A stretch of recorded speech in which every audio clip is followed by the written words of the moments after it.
Bonjour tout le monde, ça va, j'espère que vous allez bien. Bienvenue dans cette vidéo-là euh, pour essayer de voir la liste view items que nous avons vu dans les séances. Mais on va faire une petite rappel sur la liste view items dans ce vidéo-là. D'accord? Premièrement, ce qu'on va faire, c'est d'ouvrir le Visual Studio. Et après, on va créer un nouveau projet. Un nouveau projet. On clique ici. Ça, c'est en anglais. Create a new project. Ce qu'on va faire, c'est de sélectionner le langage C Sharp et la plateforme c'est Windows. Et aussi, c'est une application desktop. Et puis, on choisit Windows Form. Ou bien Windows Forms App .NET Framework. On clique, double-clique ici, ou bien on clique une seule clic, puis on clique Next. On donne ici le nom d'application, bien du projet, c'est la liste view item, ou bien items. Ce qu'on va faire, c'est de cliquer sur Create, ou bien Créer, pour créer le projet.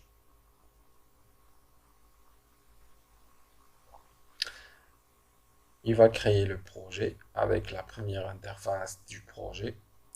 Euh, dans cette forme, ce qu'on va faire, on va ajouter les éléments nécessaires.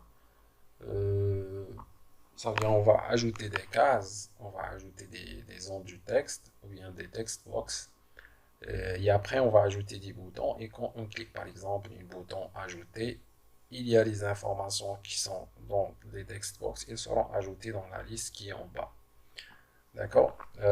D'abord, ce qu'on va faire, c'est de insérer les text box.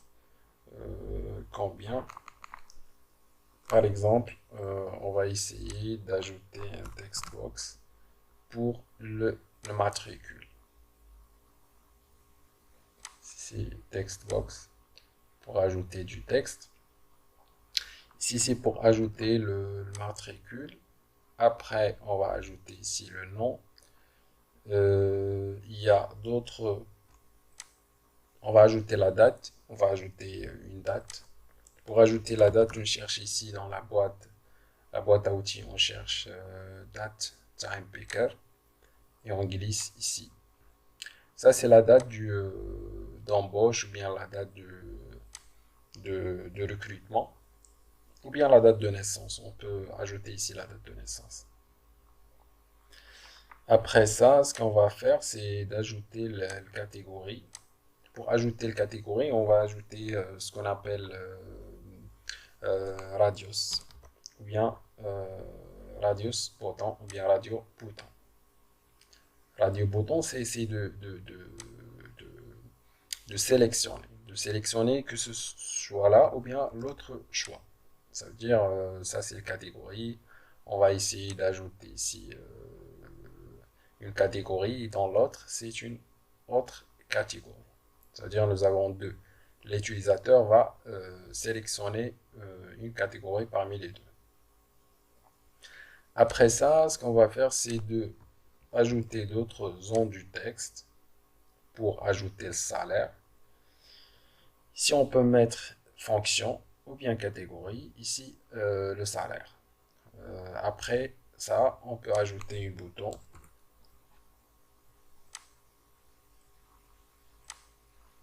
ici.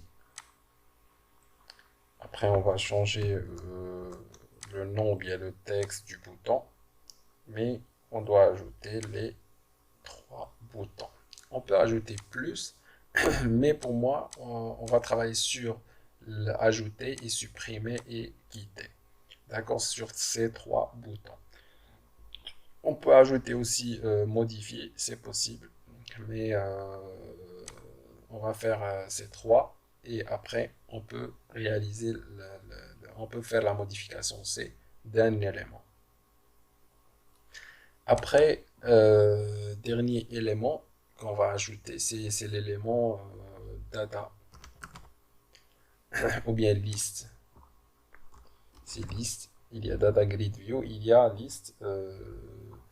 list view. D'accord? Pour la liste, on va ajouter ici la liste en bas.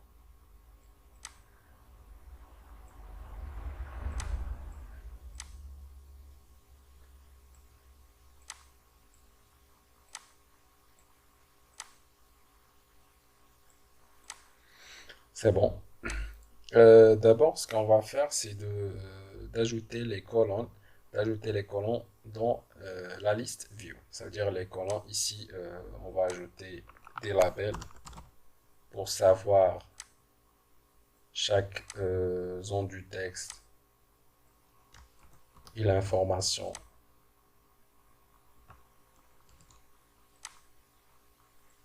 qu'on doit saisir. Ici, il y a combien? 5 informations. Pour la première, on va changer ici le texte, label, on met le matricule.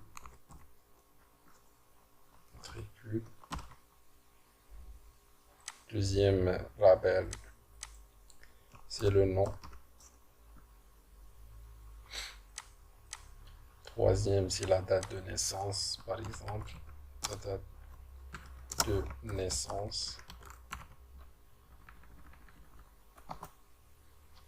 Naissance. Ici, c'est fonction. Ici, on peut ajouter date de naissance ou bien date d'embauche ou bien de recrutement. Ici, c'est la fonction. Et ici, c'est salaire. C'est le salaire. Salaire. Et voilà. On va ajouter ces informations-là ici à l'intérieur sous forme des colonnes. 5 informations qu'on doit insérer dans la liste View Items. On clique sur la petite flèche ici qui est à droite, dans l'angle à droite, en haut.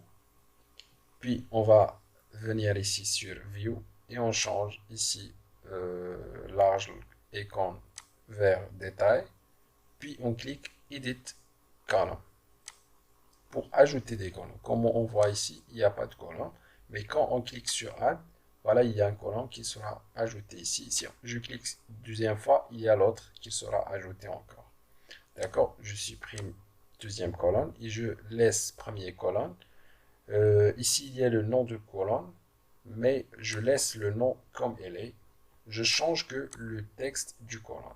Le texte, ça veut dire le texte qui sera affiché ici dans la liste View Items. Ici, colonne Header, on met matricule, ça veut dire la première information qui sera ajoutée dans le tableau ou bien dans la liste. Matricule. Matricule. Puis on clique sur Add encore pour ajouter d'autres colonnes. Ici, le nom. Je clique encore Add pour ajouter la colonne, pour ajouter la date. Ici, c'est date de naissance. Add encore pour ajouter la fonction. Pour ajouter la fonction, ici, je mets fonction. Fonction de l'employé. Ici, voilà, je clique ajouter encore pour ajouter la colonne du salaire. Salaire. Et voilà, ici, on a 5 colonnes. Ça veut dire que nous avons ajouté toutes les colonnes nécessaires. Je clique sur OK. Et voilà, c'est bon. Ici, je peux augmenter la largeur de chaque colonne. Et salaire aussi.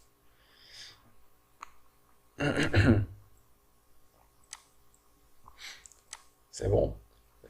Ici, on va changer aussi les noms du zone du texte. Ici, c'est la zone du texte matricule.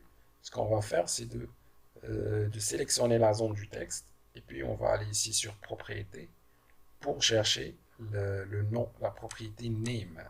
Au lieu de textbox 1, pour moi, je mets txt matricule. Matricule. Et voilà. Dans deuxième zone du texte, bien textbox, je change le nom de textbox 2 vers txt nom. Ici, la date de naissance, bien sûr que je vais changer le nom vers date. Je mets première lettre minuscule, date naissance. Et voilà. Ici, dans les deux radios boutons, ce qu'on va faire, c'est de changer la valeur d'abord, qui est radio bouton. Il y a le nom. Si je mets fonction ou bien fond, ça veut dire fonction. Et le nom du fonction, ici, je mets agent. Fonction agent. D'accord? C'est ça le nom du fonction. Puis, je vais aller dans la propriété texte pour changer le texte qui est à l'intérieur ici. Je mets agent. D'accord? C'est ça le texte. Voilà, il est changé maintenant. Et aussi le nom qu'on doit utiliser pour récupérer la valeur, c'est fond, ça veut dire fonction, fond agent. C'est la même chose dans radius bouton 2. Je change la valeur vers formateur, c'est-à-dire le texte. Voilà, quand vous voyez le texte est changé. Et je vais aller pour changer le nom du radio bouton vers fond formateur. Ici, le salaire, je change aussi le nom vers txt salaire. Et voilà, j'ai changé ici toutes les valeurs, les noms et bien sûr les valeurs. Et aussi ici, ce qu'on va faire, c'est de changer aussi la valeur du bouton. C'est pas le nom, mais on change le texte. Ici, c'est ajouter. Deuxième, c'est supprimer. Supprimer. Et dernier bouton, c'est de quitter. Quitter l'application. On peut ajouter plusieurs fonctions ou bien plusieurs voilà, fonctions. C'est la suppression, la modification, la suppression, d'ajouter un nouveau employé, ainsi de suite. Ce que je vais faire, c'est d'augmenter la taille du texte parce que je trouve que le texte c'est petit. C'est pour cela que je vais aller dans la propriété font. Je sélectionne les trois. Je clique sur font pour changer la taille du texte. Et voilà, comme vous voyez, il est en gras et la taille 12. Ce qu'on va faire maintenant, c'est de récupérer ces valeurs et de l'insérer à l'intérieur de la liste View Item. D'accord? Mais on doit remplir et après, quand on clique sur Ajouter, ils seront ajoutés. Ça veut dire le code qu'on doit ajouter, on doit l'ajouter à l'intérieur du bouton Ajouter. C'est pour cela qu'on double-clique sur Ajouter. Voilà, il va nous générer le code ou bien le bloc pour insérer des données. C'est bon? Pour récupérer les données et puis l'insérer à l'intérieur de la liste View Items. D'accord?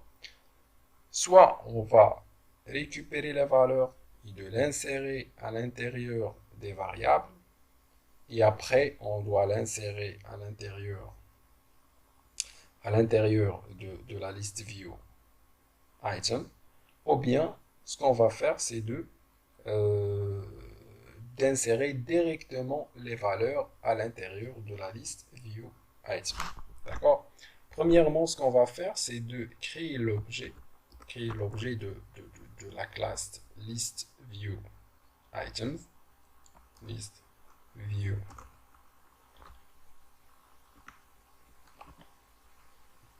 list view items, ou bien item, espace new, ou bien espace le nom de l'objet, c'est list view 1, on met lv1, ou bien list view directement, ou bien list 1,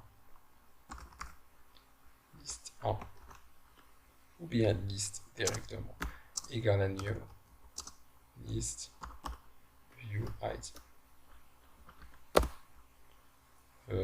Voilà, et point, virgule à la fin. C'est ça l'objet qu'on doit utiliser pour insérer des données. D'accord? Nous avons combien d'informations? La première information, c'est de matricule. Comment insérer le matricule à l'intérieur de la liste View Items? Comme vous savez, le premier zone du texte du matricule, il s'appelle txt matricule. C'est pour cela on doit directement appeler le nom d'objet qui est liste 1, liste 1, point texte, directement point texte, parce que c'est le premier élément initialisé dans la liste. Point texte égale à quoi?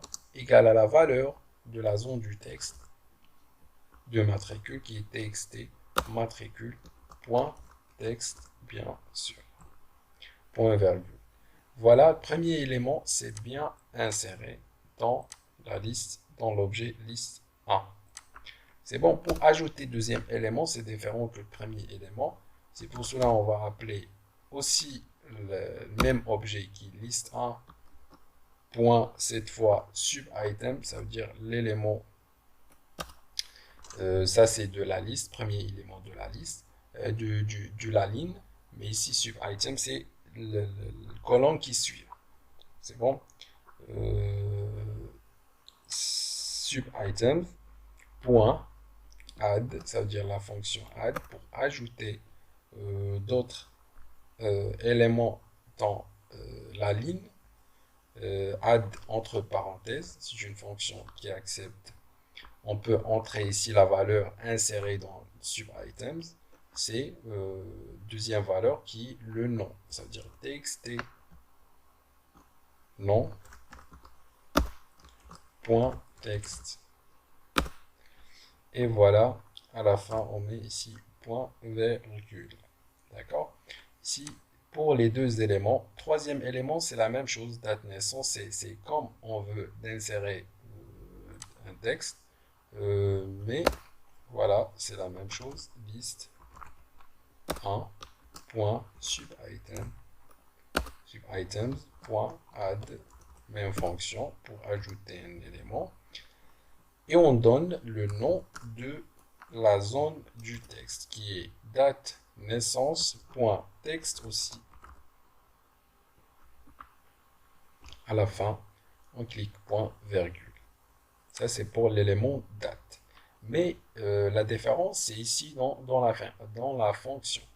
Parce que l'utilisateur, ce qu'il va faire, c'est de sélectionner que ce soit agent ou bien formateur. D'accord? On va voir quel est l'élément sélectionné parmi ces deux éléments. Et l'élément sélectionné, on doit l'insérer à l'intérieur de la liste. C'est pour cela on va utiliser des conditions.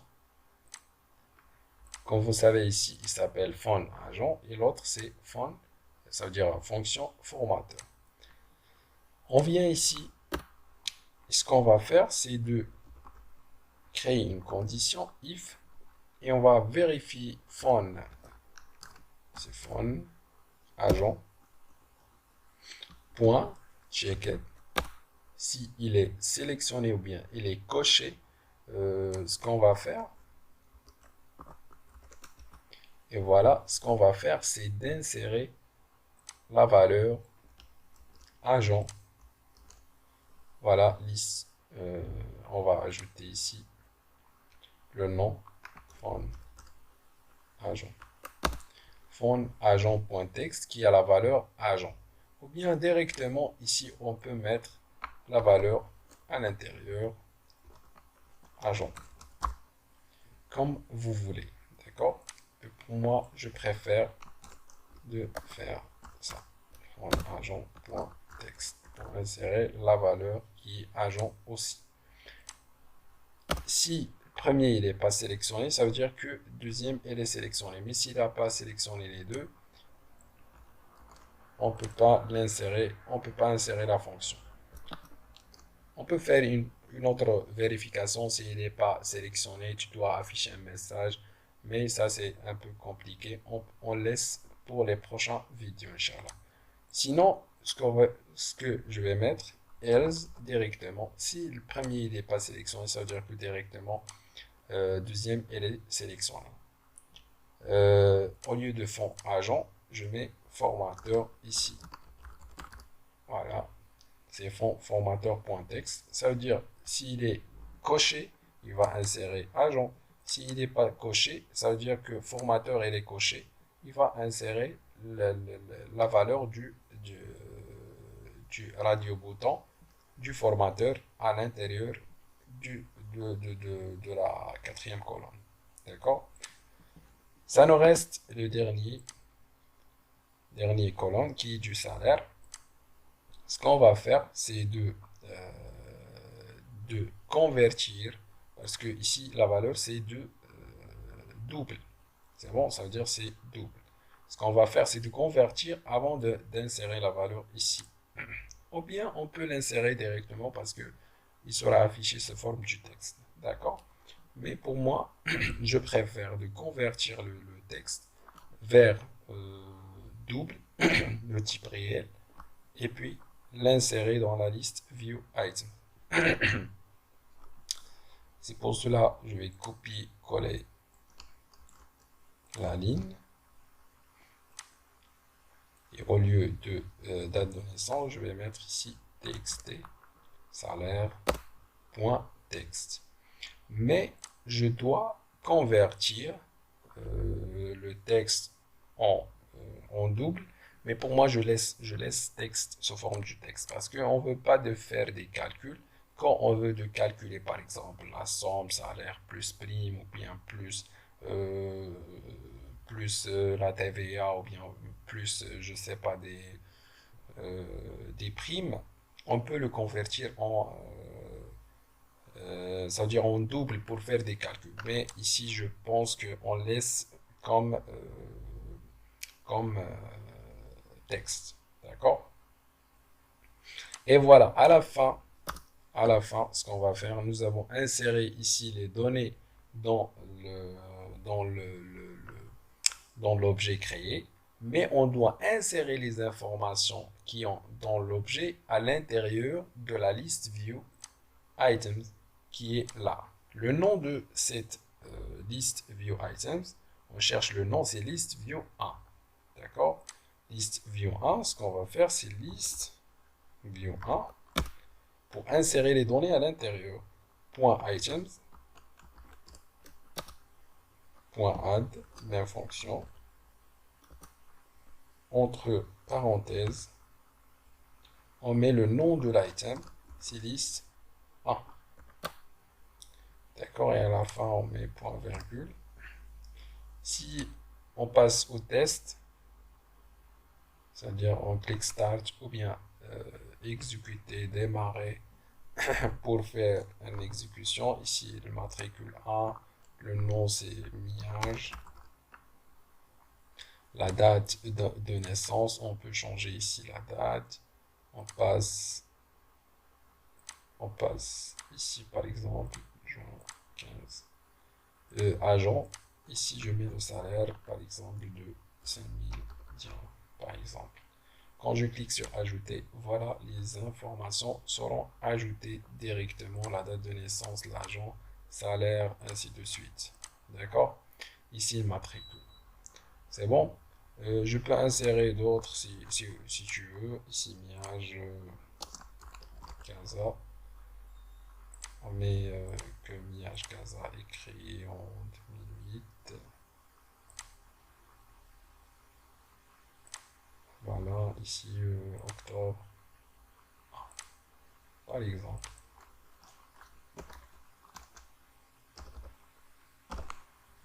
Ici, je clique sur formateur. je clique sur ajouter. D'accord? Et quand vous voyez ici, il a changé la fonction, changé toutes les informations. D'accord? Puis je clique sur fermer pour créer le bouton ajouter, supprimer. Ça veut dire quand je sélectionne un élément, quand je clique sur supprimer, il sera supprimé. D'accord? Et ça, c'est un peu facile. Ce qu'on va faire, c'est de passer à l'intérieur de l'interface et on clique sur le bouton supprimer. Et à l'intérieur ici directement, ce qu'on va faire, c'est d'accéder dans la liste, c'est-à-dire le nom de la liste, liste view 1, point selected item, selected items, et après, ce qu'on va faire, c'est de donner le, ça veut dire l'ID ou bien l'index de l'élément sélectionné, c'est 0 toujours parce que on va éliminer la sélection de plusieurs lignes parce que ici c'est la ligne sélectionnée.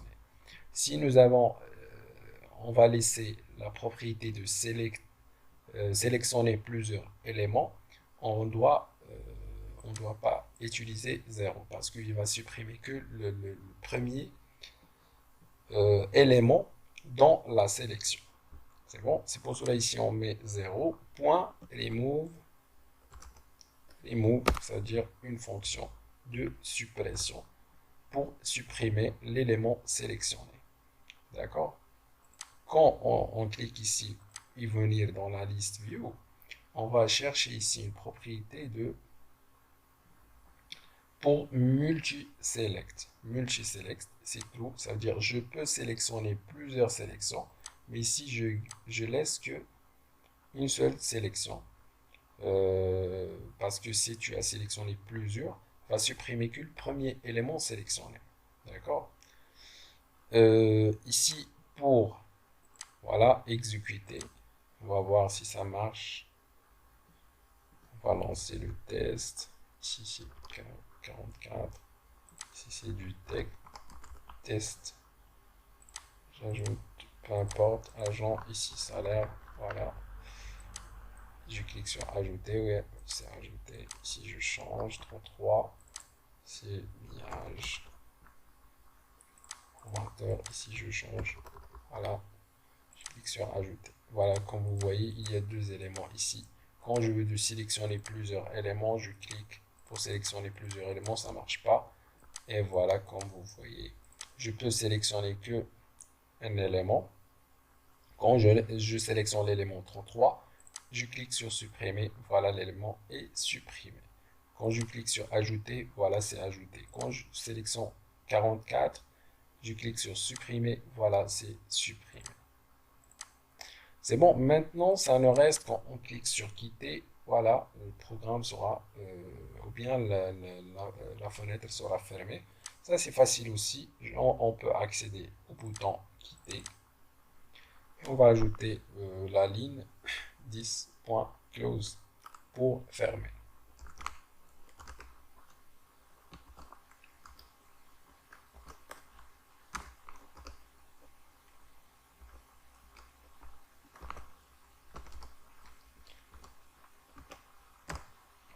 Entre deux parenthèses. Quand on clique sur voilà, quitter, voilà, il sera quitté. C'est bon, j'espère que j'ai bien expliqué, j'ai bien détaillé. Si vous avez des questions, n'oubliez pas de me contacter. Et merci beaucoup. Je vous laisse à la prochaine vidéo, Inch'Allah. Merci beaucoup et très bonne journée.